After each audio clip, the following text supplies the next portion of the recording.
At its peak, the Raleigh factory in Nottingham sprawled across 64 acres, employed nearly 9,000 workers, and produced more bicycles than any other factory on Earth. They made the machine that taught a nation to ride, and the Chopper, the bicycle every child wanted for Christmas. Then the decisions began.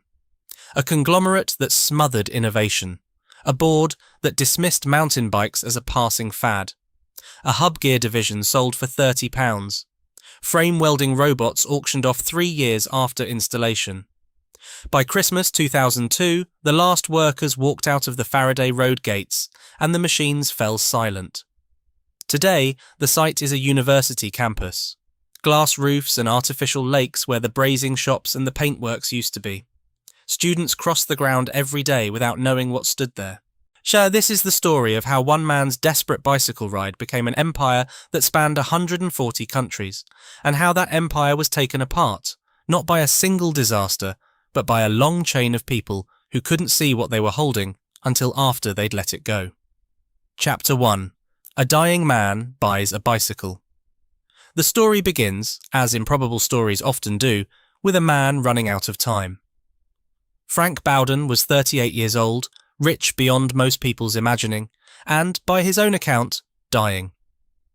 Born in Exeter in 1848, the son and grandson of Bristol manufacturers, Bowden had sailed for Hong Kong as a young man and made a fortune on the stock market before his 25th birthday. He married an American heiress in San Francisco in 1879. He'd conquered commerce on 2 continents, and then his body failed him. The precise nature of the illness isn't recorded with certainty. Some accounts say his doctor gave him 6 months. Others simply note that he was advised, with the blunt pragmatism of Victorian medicine, to take up cycling as therapy. What isn't disputed is what happened next. Bowden bought a bicycle, crossed the Channel, and spent 6 months touring France and Italy. He came back a different man, stronger, alert, alive in a way he hadn't been for years.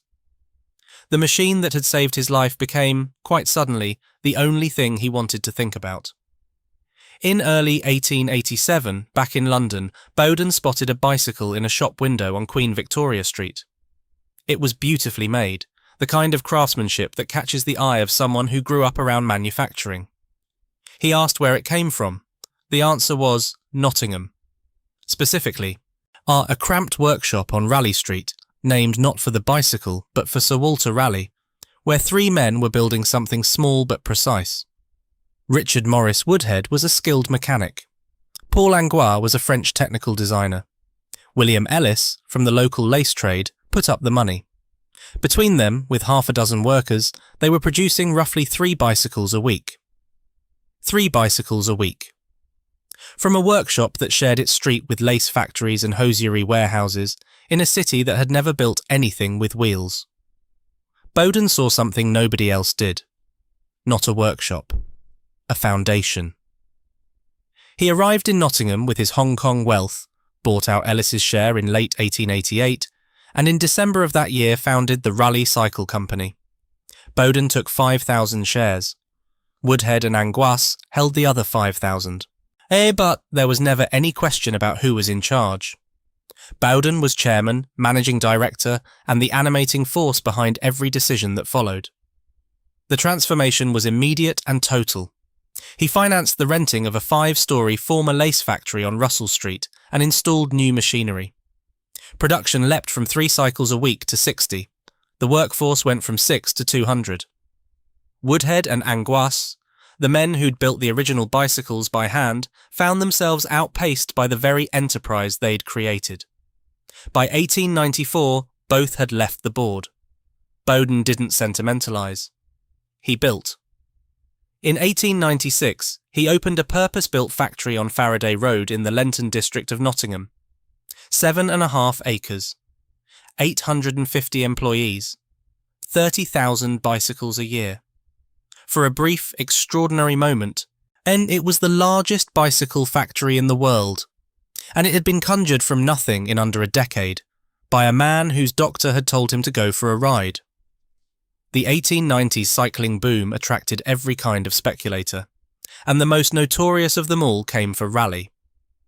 Ernest Terror Hooley, a company promoter whose name would become synonymous with financial manipulation, bought a controlling interest in 1895 and floated the company at an inflated valuation of £200,000. It was a bubble, and it burst in the way bubbles do. Hooley went spectacularly bankrupt in 1898. But Bowden, the patient operator, the man who'd already survived the Hong Kong markets and his own obituary, simply waited. He regained control, took the company private in 1908, and drew a conclusion that would shape Raleigh for the next 80 years. Depend on no one. Chapter 2. The Factory That Made Everything. What Frank Bowden built at Nottingham wasn't just a bicycle factory. It was an ideology in steel and brick. The principle that if you could make a component yourself, you should. And if you couldn't yet, you should learn how. A Raleigh bicycle of the classic era contained a Raleigh frame made of Raleigh tubing joined with Raleigh lugs, fitted with Raleigh cranks, Raleigh pedals, Raleigh handlebars, Raleigh stem, Raleigh hubs, and Raleigh spokes. Only tyres and chains were bought in from outside suppliers. The cycling historian Sheldon Brown observed that this level of self-sufficiency had never been surpassed in the bicycle industry. It was vertical integration taken to its logical extreme, and for decades it worked brilliantly, because Bowden controlled not just the product, but every element of its cost, its quality, and its supply. The most significant piece of that empire was a component so elegantly engineered that it defined how the British rode bicycles for most of the 20th century. The Sturmey Archer 3-speed hub gear. The true history of the hub is more tangled than the company ever acknowledged. The mechanism was actually invented by William Riley, a gifted engineer whose name appears nowhere in the brand. James Archer was merely a proxy name on the patent. And Henry Sturmey, a cycling journalist, not an engineer, lent his famous name for marketing credibility before being eased out within 2 years. Bowden, characteristically, cut through the mess. He acquired rights to both competing hub designs, chose Riley's superior mechanism, and kept Sturmey's famous name on the casing. Business sense and engineering sense married in a single transaction. The AW hub, introduced in 1938, became the most successful internal gear hub ever made. Over 1 million were produced in 1964 alone. For generations of British cyclists, the satisfying click-click-click of a Sturmey Archer 3-speed wasn't just a sound. It was the sound of riding a bicycle. The sound of getting to work, of riding to school, of a Sunday afternoon in the countryside. The mechanism was so reliable that hubs from the 1950s are still in daily use today, their internals as precise as the day they were assembled in Nottingham. Bowden was created a baronet in 1915, the honour recognising his voluntary offer of the Raleigh factories for munitions production during the First World War. The workforce swelled to 5,000, the lathes that had cut bicycle tubing now turning shell casings. He died in 1921, leaving an estate of £475,000, roughly 30 million in today's money.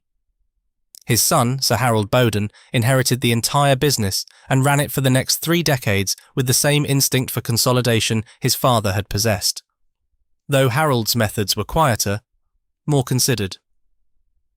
Harold expanded the factory to 20 acres by 1925 and introduced a profit-sharing scheme after the 1926 general strike, a move that was part benevolence, part shrewd industrial relations. Under his stewardship, the company began absorbing its competitors with the steady patience of an empire swallowing neighbouring kingdoms. Humber in 1932, Rudge Whitworth in 1943, BSA Cycles in 1957, which brought triumph with it, Carlton Cycles in 1960. By the time the Bowden family era ended, Raleigh had consumed virtually the entire British bicycle industry. The rivals who had once contested the market were reduced to badge names on Raleigh frames, their identities preserved as marketing rather than manufacturing. The defining corporate event came in 1960, when Tube Investments, known universally as T1, acquired Raleigh for £10,800,000. TY had already assembled the British Cycle Corporation, a collection of marques including Phillips, Hercules, Armstrong, Norman, and Son. The merger created something close to a monopoly. A single entity controlling 75 to 80% of the UK bicycle market. All production consolidated at Nottingham, and the factory would eventually encompass 64 acres and over 70 buildings, connected by bridges across Faraday Road with overhead conveyors shuttling components between old and new works. It was, by any measure, the largest bicycle factory on Earth. And everything, every tube, every spoke, every hub, every pedal, was made inside those walls. Chapter 3. A City of Steel on Faraday Road. The physical scale of what Raleigh became under T1 ownership is difficult to convey without resorting to the language of town planning, because that's essentially what it was.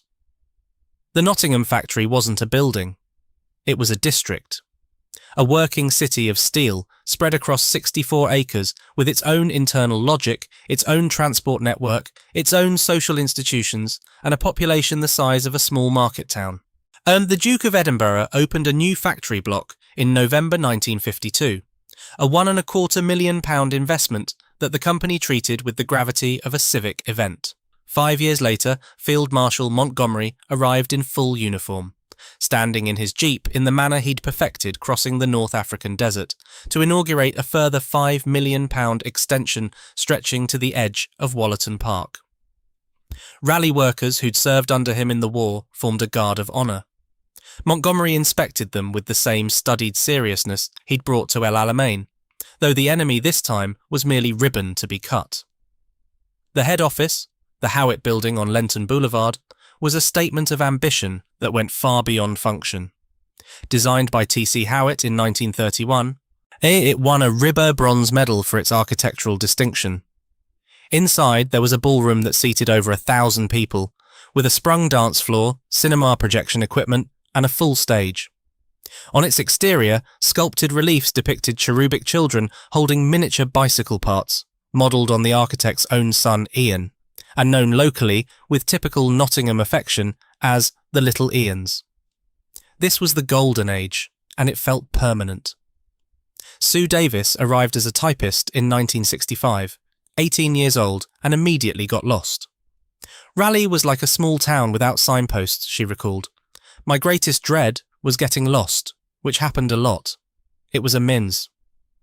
A new worker's first days were spent simply learning the geography. Which bridge led where, which stairwell connected to which department, then how to navigate from the hub gear assembly to the frame shop without ending up in the paintworks. The factory had grown organically over decades. One extension bolted onto the next, until the internal layout resembled something between an industrial estate and a medieval town that nobody had thought to map. The works floor itself was an assault on the senses that you either adapted to or fled from. Derek Goddard started as a painter in 1950, and he'd stay for 45 years.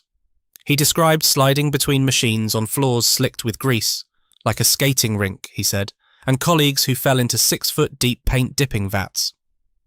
The air carried the particular cocktail of industrial smells that anyone who worked in post-war British manufacturing would recognise. Machine oil, hot metal, the sharp tang of brazing flux, and the chemical edge of paint, and underneath it all the warm, slightly sweet smell of steel being cut. The noise was relentless. Stamping presses, pneumatic tools, the rhythmic clang of metal on metal, the whir of lathes, a baseline roar that never stopped from the moment the morning shift clocked in until the last man left. Anne Hodgkinson, who worked at Raleigh from 1976 to 2001, explained why she still shouts in ordinary conversation without realising it. It was very noisy. Even now people say to me, "Why are you shouting?" And I don't even know I am. And yet, within that noise and heat and oil, there was craft. Real craft. The brazing shop was where steel tubes were joined by hand into bicycle frames, a skill that required years to master and a steady nerve to execute. And because a fraction too much heat would weaken the joint and a fraction too little would leave it incomplete. The wheel building department was another world of precision, where workers laced 36 spokes into a hub and rim and then trued the wheel by hand, adjusting tension until it spun without a single wobble. These weren't assembly line tasks in the way a car factory understood the term. They were trades passed down within families, refined over decades, and the people who performed them knew their worth. Brian Hughes worked in the pedal and bar section from 1957 to 1999, 42 years. His explanation for joining was as straightforward as the man himself. My dad worked there, so did my brother, so you could say I was following a family tradition. Multi-generational employment wasn't unusual at Raleigh. It was the norm. For Nottingham's working class, the options upon leaving school were Raleigh, Boots, Players, or one of the textile factories. Many didn't bother weighing the options. If your father worked at Raleigh, you worked at Raleigh. The family connection was your reference, your introduction, and your guarantee of a place. Chapter 4. The Heron Badge and the World. A story less often told, and one that complicates any simple nostalgia for the Golden Age, involves the factory's relationship with Nottingham's black community. Raleigh initially refused to employ black workers. This wasn't a quiet omission, it was policy. Oswald George Powell, Secretary of the Afro-Asian West Indian Union, campaigned to change it, negotiating directly with the company. When those negotiations failed, Powell found an unlikely lever. He enlisted Norman Manley, Jamaica's first premier, who placed an embargo on bicycle imports from England. The pressure was economic, targeted, and effective. Raleigh reversed its policy. What happened next is the part that surprises. Raleigh didn't merely open its doors. It became one of the largest employers of Caribbean workers in the city. According to the Nottingham Black Archives When We Worked at Raleigh project, documented with photography by Vanley Burke, at one point almost every Caribbean household had at least one member of the family employed by Raleigh. The factory that had once excluded an entire community became, within a generation, central to that community's economic life. It's a history that sits uncomfortably alongside the warmer memories of the works hooter and the Christmas dance in the Howitt Building ballroom. But it's a history that happened, and it shaped the factory as much as any engineering innovation. By the late 1960s, the Raleigh factory was exporting to 140 countries. 70% of everything made in Nottingham left Britain. In Nigeria, Raleigh became the generic word for bicycle, in the same way Hoover meant vacuum cleaner, the brand so dominant it replaced the noun. The Heron Badge was recognised on every continent. Bicycles carrying the Nottingham mark were ridden through the streets of Lagos, the back roads of India, the suburbs of Sydney, and the cycle paths of Amsterdam. And then there was the cultural weight. Then Alan Silito entered the Raleigh factory in 1942, 14 years old, a wartime machine operator. He spent his shifts at the lathe and his evenings reading, educating himself with a ferocity that the factory couldn't contain.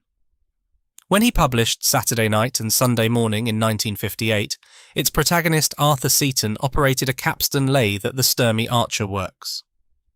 The novel's Nottingham was Raleigh's Nottingham.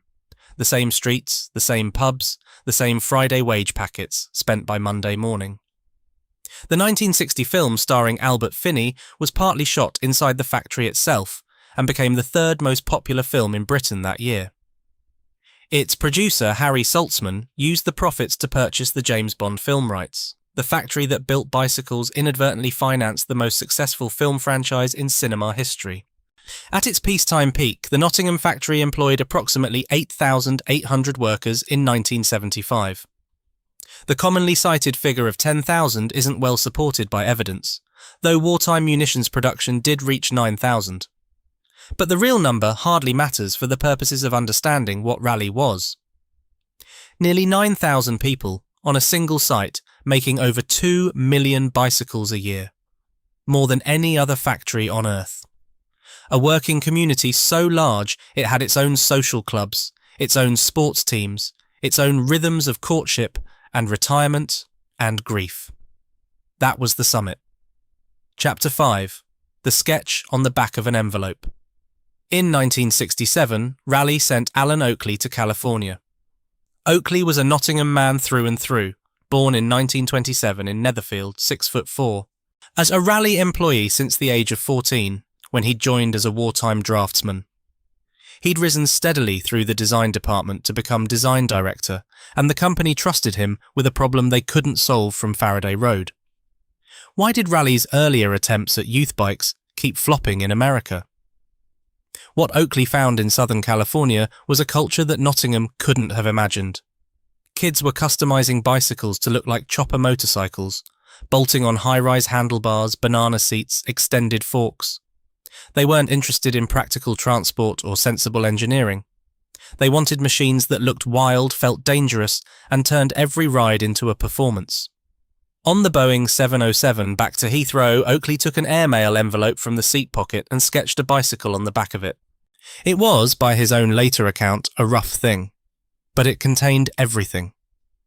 The Raleigh Chopper launched in the UK in 1970, and nothing in the British bicycle market was ever quite the same again. Asymmetric wheels, 16 inches at the front, 20 at the rear, ape-hanger handlebars, a gear stick mounted on the crossbar right between the rider's legs, a banana seat with a sissy bar.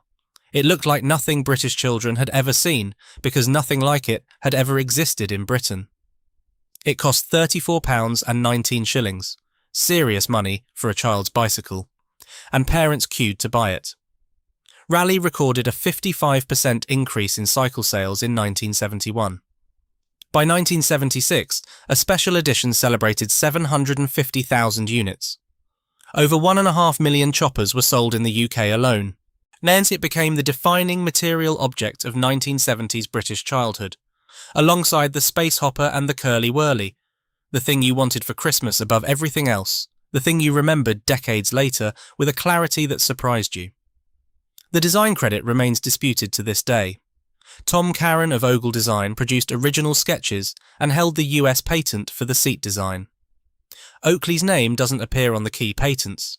Those list John McGregor Gordon and Harry Leatherland of Raleigh for the frame.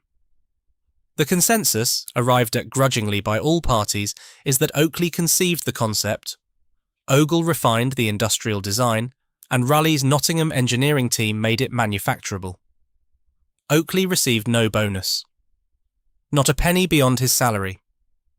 He retired in 1982, died of cancer in 2012, aged 85, and his widow Karen later offered his archive, blueprints, posters, even his drawing board with a working design still pinned to it, just as he'd left it, for auction through Mellors and Kirk in Nottingham.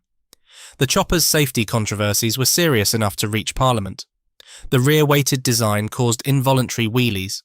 The crossbar-mounted gear lever inflicted genital injuries in crashes, a design flaw whose consequences every boy who owned one understood intimately, even if they didn't discuss it in polite company. The Mark I's gear knob had a tendency to come off entirely, leaving a bare metal spike pointing upward from the crossbar. Parliamentary questions were raised in 1972. Raleigh redesigned the Mark II with a red T-bar lever, a shorter seat, and handlebars welded to prevent angle adjustment.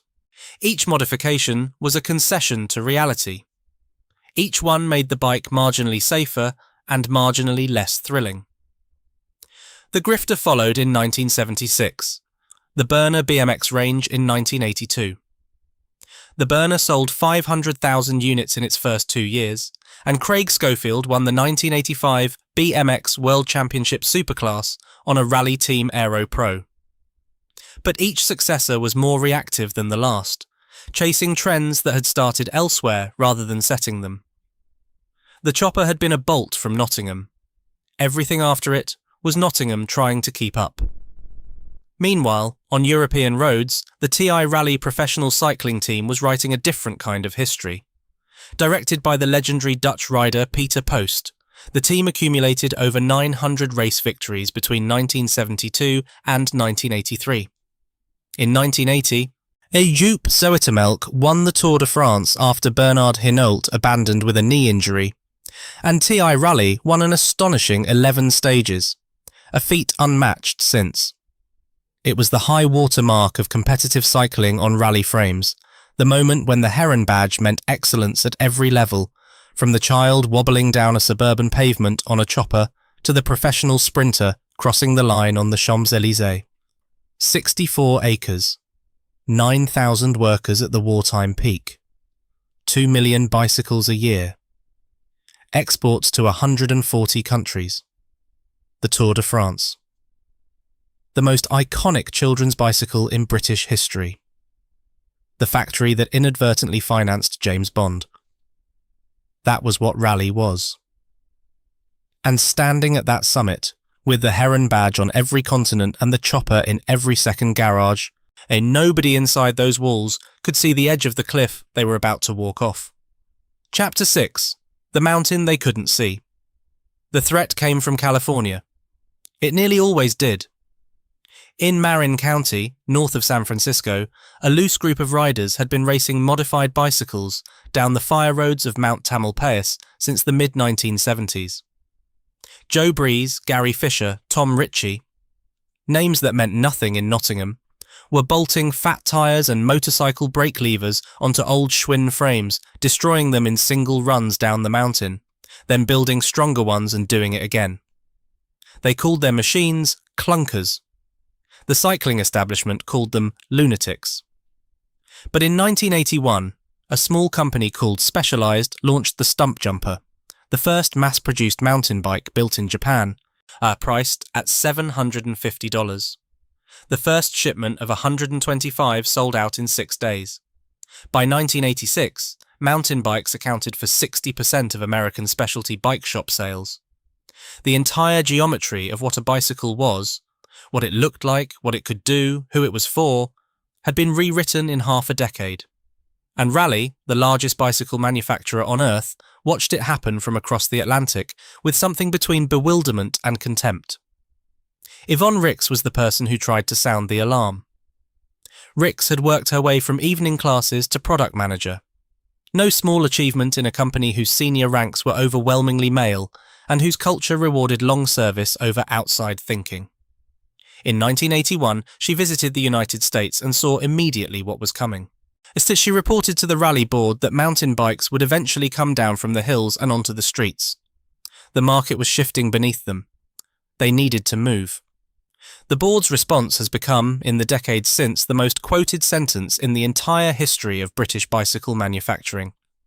Who needs mountain bikes in England where there are few mountains? Ricks's retort was sharp. Neither do you need a 4x4 to drive in London, but you see plenty of Range Rovers in Chelsea. It went unheeded. Not for a month. Not for a quarter. For 4 years. Raleigh's first mountain bike, the Maverick, did not launch until the spring of 1985, built using traditional roadster brazing techniques on a factory floor optimised for high-volume production of all-steel frames. And the techniques that had made Raleigh great were now making it slow. Sales were disappointing. By the time the Maverick reached the shops, the initiative had been lost permanently.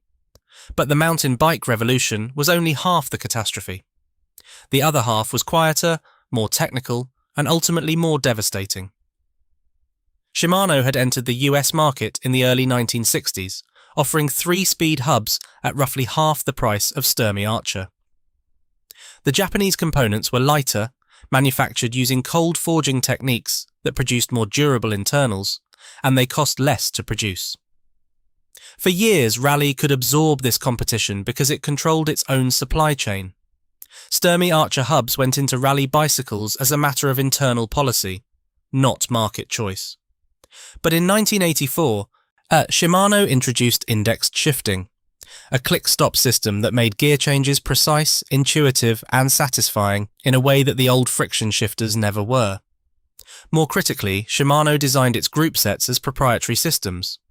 Shimano derailleur required Shimano shifters, which required Shimano cassettes. Buy one component and you'd bought the ecosystem. It was the model that would later make Apple dominant in consumer electronics. Shimano did it first, with bicycle parts in the 1980s. The numbers tell the scale of the takeover. Shimano today controls approximately 85% of the global bicycle component market by value. Sturmey Archer, the company whose AW hub had been the mechanical heartbeat of the British bicycle for half a century, had actually prototyped a 7-speed hub in 1973. The technology existed, and the engineers had built it, but TY, Raleigh's parent company, did not permit it to go to market until the mid-1990s, by which time competitors were offering 7, 12 and 14-speed hubs, a 2-decade head start, killed by a conglomerate that couldn't see what it was holding. And that was the deeper problem. TI was not a bicycle company. It was a sprawling industrial conglomerate whose interests ranged from Creeder cookers to Russell Hobbs kettles. Bicycles were a small division, not particularly profitable, not particularly interesting to the men who ran the parent company from their offices in Birmingham. The cycling historian Tony Hadland described the arrangement with precision. Raleigh was smothered, a relatively small division, and unable to make important decisions without reference to higher authority. Every significant choice, what to develop, what to invest in, when to launch, had to be approved by executives who didn't ride bicycles, didn't understand the market, and didn't especially care. The product line had bloated to 7,000 models. The Nottingham factory was optimised for techniques, traditional brazing of all steel frames, that could never compete with the welded aluminium and chromoly frames being produced in the United States and Asia. The world was moving. Raleigh's owners wouldn't let it move with it. Chapter 7. Death by 1,000 cuts. The market share figures read like a patient's declining vital signs. 75% in 1960. 60% by the mid-1970s. 40% by 1981. 36% by 1987. In 1970, Britain had imported just 27,000 bicycles. By the mid-1980s, imports had captured 40% of the entire UK market. The Financial Times reported that Raleigh lost money throughout the 1980s. The workforce, which had numbered 8,800 in 1975, was down to 4,000 by 1981. After 3 consecutive years of losses, it fell to 1,800 by 1987. Each number represents not a statistic, but a household. A wage packet that stopped arriving, a family rearranging its life around an absence. On the 1st of April 1987, a date whose irony was noted at the time, TI sold Raleigh to Derby International Corporation SA, a Luxembourg-registered company founded by Edward Gottesman, an Anglo-American tax lawyer. The price was £18 million plus £14 million in assumed debt. For the company that had once been the world's dominant bicycle manufacturer, TI accepted a sum that wouldn't have bought its factory site at market value. TI kept Reynolds tubing and pivoted toward aerospace, washing its hands of the industry it had smothered for 27 years. The new chief executive was Alan Finden Crofts, formerly of Dunlop Slazenger. He told Raleigh dealers he had sunk everything he personally owned into Raleigh. Under his leadership, the company finally embraced mountain bikes, and timing, for once, was kind. Sales increased for 4 consecutive years, up 31% by 1990. Over 3 million Raleigh mountain bikes were eventually sold.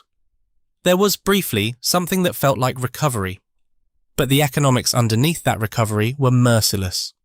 A 1998 internal report laid out the arithmetic that no amount of sales growth could overcome. Producing a steel bicycle frame in Nottingham cost £85. The same frame from an Asian supplier cost £32. UK labour ran to £10.50 per hour. Taiwanese labour cost £2.40. The gap wasn't closing. It was widening with every passing year, and no efficiency programme, no lean manufacturing initiative, no amount of worker dedication could bridge it. Frame production ceased in Nottingham in May 1999. The £2 million worth of frame welding robots, installed just 3 years earlier, a major capital investment presented to workers as proof of the company's commitment to British manufacturing, were auctioned off. A 3-year lifespan for a £2 million investment. By the time the final closure decision came, producing a £200 bicycle in Nottingham cost £300. Every bicycle that left the factory left at a loss. What followed was a sequence of ownership changes so rapid and so destructive that they read less like corporate history and more like a controlled demolition. In 1998, Derby was acquired by New York investors including Thayer Capital Partners and Perseus Partners for approximately $179 million. 2 years later, the Sturmey Archer division, the hub gear manufacturer that had been integral to Raleigh since 1902, the component whose 3-speed click had defined British cycling for the best part of a century, was sold. The price was £30. Not 30 million, not 300,000 £30. And even that was overstated. Only a £10 down payment was actually delivered. Over 300 workers lost their jobs. An alternative bidder, Sunrace, had offered tens of millions, but Derby's chief executive Gary Matthews preferred the instant write-off to a protracted negotiation. Matthews was subsequently shown the door, but the damage was irreversible. The mechanical soul of the British bicycle, the component that William Riley had invented, that Frank Bowden had commercialised, that 1 million units a year had once flowed from, sold for less than the price of a Raleigh Chopper. In August 2001, Derby Cycle Corporation filed for Chapter 11 bankruptcy in the United States. Finden Crofts led a management buyout for $23 million, acquiring a company whose assets were valued at $100 million. And the man who had sunk everything he owned into Raleigh bought it back at a fraction of its worth. Whether this represented loyalty or opportunism depends on which side of the transaction you stood. Chapter 8. Turn of the Last Wheel. The decision was made on the 11th of March 2002 by 12 people sitting around a boardroom table. The Raleigh Cycle Group executive. 12 people deciding the fate of 114 years of manufacturing. On the 14th of March, at 2:30 in the afternoon, Philip Darnton told the remaining workforce. Darnton was the executive chairman. He joined just 2 years earlier from Unilever. A consumer goods man, not a bicycle man, brought in to manage what was already understood to be a terminal condition.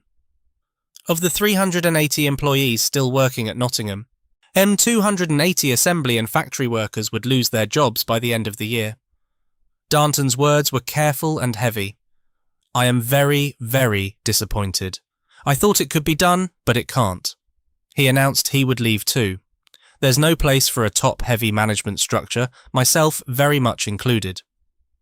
A bitter coda attended the closure. Raleigh had actually planned to relocate assembly to a new site at Bulwell, north of Nottingham, a move that would have preserved some manufacturing jobs in the city. The planning application was blocked. 3 allotment holders, out of 141 who had agreed to relocate, refused to move. They were backed by a wealthy farmer who wanted Raleigh on his own land instead. Graham Allen, MP for Nottingham North, who called the campaign a disgrace and said it was responsible for the loss of the 280 jobs. This was the straw that broke the camel's back. Whether the Bulwell plan would truly have saved Raleigh's Nottingham manufacturing is unknowable. What's certain is that the alternative, keeping production at the old Faraday Road site, was no longer economically viable. The allotment holders got to keep their plots. The workers lost everything. The factory closed before Christmas 2002. No documented account of a final ceremony has been found. No symbolic last bicycle rolled off the line to applause and tears, the way the last Mini left Longbridge or the last Rover carried signatures on its impact bars. The closure appears to have been quiet. The machines simply stopped. Photographer Jeff Young spent the final 6 months at the factory, capturing black and white portraits of what he called the dwindling band of employees. He watched the workforce thin out week by week, department by department, as sections were wound down in sequence. There was a sadness about the impending closure, he recalled, but also an acceptance that it was a global trend and there was not much they could do about it. The Nottingham Evening Post ran its headline, Turn of the Last Wheel. Chapter 9. Glass buildings where the forges stood. The demolition came in stages spread across more than a decade, as though even the wrecking crews couldn't bring themselves to do it all at once. Factory number 1 came down in 1990, the oldest section, the part closest to Frank Bowden's original vision. The 1957 extension, Montgomery's extension, was the one he'd opened standing in his Jeep, followed in 1996. The last buildings on Triumph Road were demolished in 2003, the year after the final bicycle left. The University of Nottingham bought the site. What rose in place of the forges and the brazing shops and the frame welding robots was the Jubilee Campus, designed by Sir Michael Hopkins, living sedum roofs, artificial lakes, glass-walled lecture theatres. Queen Elizabeth II opened the first phase in 1999, 3 years before the factory fully closed, so that for a strange transitional period, students walked to seminars on one half of the site, while the last Raleigh workers assembled bicycles on the other. The Sir Colin Campbell building, viewed from the air, deliberately evokes a bicycle chainwheel and chain, a structural tribute visible only from a height that no worker or student would ever reach on foot. The campus now covers 65 acres. The factory covered 64. The university filled the space almost exactly, as though one institution had been poured into the mould of the other. One building survived. The Howitt Building, Raleigh's 1931 head office, T.C. Howitt's RIBA bronze medal design with its ballroom and its little Ians, was listed at Grade 2 by Historic England, announced as the 400,000th entry on the National Heritage List. The Raleigh R remains above the door. Inside, the former director's ballroom is now the Marcus Garvey Centre, a music venue and community space. The cherubic children still hold their miniature bicycle parts in sculpted relief on the exterior, advertising a product that hasn't been made within 50 miles of them for over 2 decades. Stone frieze panels recovered from the demolished Triumph Road factory entrance, bearing the names Raleigh, Rudge, Humber, Robin Hood and Sturmey Archer, are mounted on the campus with an information plaque. A metallic bicycle sculpture marks the Raleigh Park student accommodation. These are the fragments, the curated remnants of an enterprise that once covered every acre you can see. The University of Nottingham's own Raleigh project, which recorded the oral histories of 56 former workers, acknowledged the obvious. The site bears virtually no trace of its former use. Hugh McClintock, chair of Nottingham cycling campaigners Pedals, put it simply, there are students who visit the campus every day and may not know what once stood there. The workers dispersed. The specialist skills, hand brazing, wheel truing, hub gear assembly, dispersed with them. Derek Goddard, the painter who'd slid across greased floors for 45 years, was let go with minimal notice. Terry Sleaford, the analytical chemist, had already left in 1986 during an earlier round of cuts. Anne Hodgkinson, who'd arrived in 1976 and stayed until 2001, remained proud of her time, but carried the factory with her in ways she couldn't control, still shouting across rooms without knowing why. A retired Raleigh Workers Association exists. Some former employees found work at the University of Nottingham, maintaining buildings on the same ground where they'd once built bicycles. But one unnamed participant in the oral history project said, "I feel my life has come full circle, working back in the same place I started from, over 40 years ago." Chapter 10. A badge on an imported frame. In April 2012, the Dutch Axel Group acquired what remained of Raleigh for approximately €76 million. Axel was itself acquired by the private equity firm KKR in 2022. Then, in February 2025, KKR stepped back as lenders assumed ownership following a refinancing that slashed debt from €1.4 billion to €800 million. Revenue had declined 22% in 2024. Fitch assigned a CCC credit rating, defined in the credit agency's measured language as carrying a real possibility of default. In February 2025, Raleigh UK was formally retired as a name. The company became Axel UK and Ireland. Raleigh is now one brand among 12 in a portfolio that includes Highbike and Lapierre. No bicycles are manufactured in the United Kingdom. Production takes place in Vietnam, Cambodia and the Netherlands. The Chopper has been revived periodically. A Mark III launched in 2004 at £199.99. Criticised by enthusiasts for its safety-compliant split saddle and twist grip gears, the very features that made the original dangerous and thrilling designed out of it by regulation. A Mark IV appeared in 2023 at £950. These are nostalgia exercises, collector's items marketed at men in their 50s who remember what the original felt like, sold at prices that would have bought 27 of the 1970 originals. Lee Kidger, Raleigh's managing director, is called the Chopper arguably the most iconic bike in British history. He's right. But the distance between the brand's emotional weight and its corporate reality is now so vast that the two barely occupy the same sentence. Industry observers have described present-day Raleigh as little more than a badge applied to a generic product.